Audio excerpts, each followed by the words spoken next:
Are you sick and tired of the Timekeeper and his Border Army? Do you like zapping and busting all over your enemies?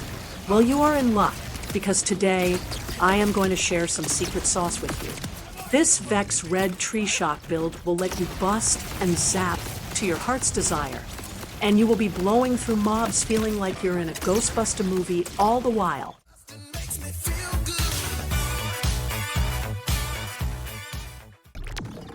First things first is we're going to take 3 points in Hasty Fiends. This allows Vex to gain increased movement speed and damage reduction. These 3 points here are pretty important for that 20% damage reduction especially. I went ahead and put the 2 extra points into Grave Sustenance.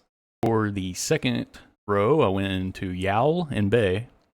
This is a passive that allows you to gain increased gun damage for a duration after commanding Trouble. So Trouble will be utilized in this build. He's not going to be someone that's going to do a ton of damage for you, unfortunately, but he will allow you to basically buff yourself up. So after you command him, you will get a 25% gun damage bonus for 8 seconds, and you'll also get 40% increased health, which is nice. And I went ahead and took this Augment Violent Outburst. It allows you to explode our poor boy. He will come back, so don't worry. It allows you to explode him, and you get 75% of your max health capacity back when you do it. Next, we'll go to the bottom of the top tree for our 5 points into Vorpal Fiends. This allows Vex and her minions to get crit damage. This is a 25% increase. Pretty nice. This is definitely what I would recommend. I also, at the very end, went and put 1 point into Overheal. So once I was done with my tree, just gives you some health regen while you have your Overshield up, which is nice. Then you want to go into the bottom right tree. This is the beef of the tree, sealed. So you're going to get 5 points into your Shocking Attunement. While you're attuned to shock, you gain increased movement speed and gun damage. These effects persist even if you switch to another element weapon for 6 seconds. We're not going to switch, so don't worry about that. But you're going to have 20% movement speed, and you're going to have a 30% increased gun damage while walking if you have a shock weapon out with this passive node. Next, I went into Grave Thirst. This is a kill skill that allows you to get lifesteal for a duration. This is a pretty big buff. You're going to notice that every time you get a kill, once this procs, this duration of 16 seconds of getting lifesteal, you're going to be getting your health back pretty quickly, and it stacks pretty well. Now, I got 2 extra points for my class mod, so it's really beefy, but this is a great perk here. You could also go with Infusion. This allows you to gain a bonus with your damage after using your rep kit, and that would be for 15 seconds. I think the total, if you go all 5 points, is like 30%. It's pretty nice. I would just recommend going with this. And then at the bottom, you're going to have Storm Blessed. Vex gains an increase to shock damage and shock status effect damage, which we're running shock all the time. We need it, right? This will be a 40% shock damage increase and a 30% increase to those status effect ticks that we get, which will proc pretty frequently. Then you're going to run the Mark for Trouble. Now this is going to give you 50% increased damage when you mark a target. So when you go over here to the firing range, you can see what I'm talking about. Shoot something, he will put the mark on it. He also will make, once that enemy is dead, the mark can move, but it will stay on that enemy until they're dead. So keep that in mind in battle. When he moves on to another enemy and he's marked them, if you don't fight that enemy with him, you're kind of losing out on a buff. So I would always try to kind of stay with Trouble during battle, because it's going to help you get that 50% damage at all times on whoever he's marking. Nap later? Nap later. Next, you're going to want to put 5 points into Blasterites. We're going to move all the way to the left. When you use an Ordnance, you gain an Overshield and gain increased fire rate for a duration. Now with this build, you're going to gain Overshield very frequently, but if you ever run out of it, maybe you're fighting a boss that's giving you trouble, and you can't get close to him, take your knife, throw it. Take your knife, throw it. Look at that, you're almost full. So your Overshield is going to go up very quickly. I know it says 25%, but that feels like a much bigger buff than 25% personally. So it's very nice to have that. I use the knife because you get plenty of charges. You also get that crit damage. I know everybody talks about the crit knife. So if you have a crit knife, it works really well with this. If you're tired of using a crit knife, use a regular knife if you want, but something with a lot of charges is ideal, just for getting your Overshield back. Now, we put those points there So we could really just get to here. The 3 points into corporeal. This allows you to have extra damage dealt while you have an overshield up, and that is 30% increase at all times.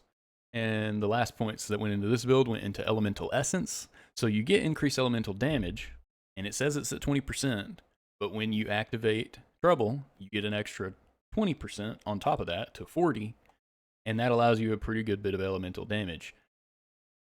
The reason I like going into this is because it does make trouble feel more useful and like he's actually a part of your kit.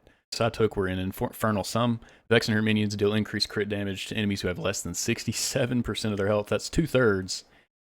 When you get an enemy down below 2/3 and you crit them, they're going to get melted. So that pretty much wraps up the tree, and then you're going to go into specializations, and you're going to want to put 20 points into Survivor. Now this gives you increased max health and shield, which is great, but you're also going to get the best defense perk, passive skill, that allows you 30% more damage when your shield is at max capacity, or your health at max capacity. So this is just another great damage buff for you. I also like to run damage reduction, so that I'm not losing my shield and health as often when bullets are scared of me. Other than that, you can be really flexible with this tree. I personally like running Runner with 10 points. For Bullet Train, this allows you to get more gun damage the faster you're moving. 15% increase while walking. And remember, we have that perk in the red tree that also gives you 30% damage while walking as an attunement skill. So now you're at 45% just for moving around. And it's really not hard, to just move around with this gun, because it has a bit of a soft lock. So see, even when I get this far out, it still will stay on the enemy. So it's not hard to kind of stay moving and hitting enemies, even if you have bad aim. Very convenient. So as far as specializations go, outside of that, feel free to use what you want. If you want to go down the brute tree all the way, that's great. If you want to go down and get killer like I did, that way you can unlock contamination or compounding afflictions, that's great. Nothing that's going to really change anything up too crazy. And that does it for the skills and the specialization tree. So for your gear, you're going to want the Oh My God, and you're going to want Watts for dinner. These two items are going to make your build very strong, and you're going to have a lot of synergy between the two. So with Ohm, when your energy shield is active, you get 50% more damage by consuming the shield's energy instead of ammo, and you get infinite ammo when you have an overshield. So as I shoot the target, because I have an overshield right now, I'm not losing any ammo. Very nice. On top of that, Watts for dinner allows you to drop overshields from enemies while you're damaging them at a 12% chance. But since this gun is always hitting, right, it's got like a steady beam, that 12% chance feels pretty frequent. And you're going to get an increase to shock damage on top of that at 25%. So they're always going to be dropping these little shields. And you're always going to have a little bit of shock damage, and it's going to feel really nice and beefy. So these two things are very synergistic. And then you're also going to want to run the Shielded Teen Witch class mod, which really tops off the build, probably the most important part, and it allows you to have max health. When you have max health, your lifesteal will apply to shields instead of your health.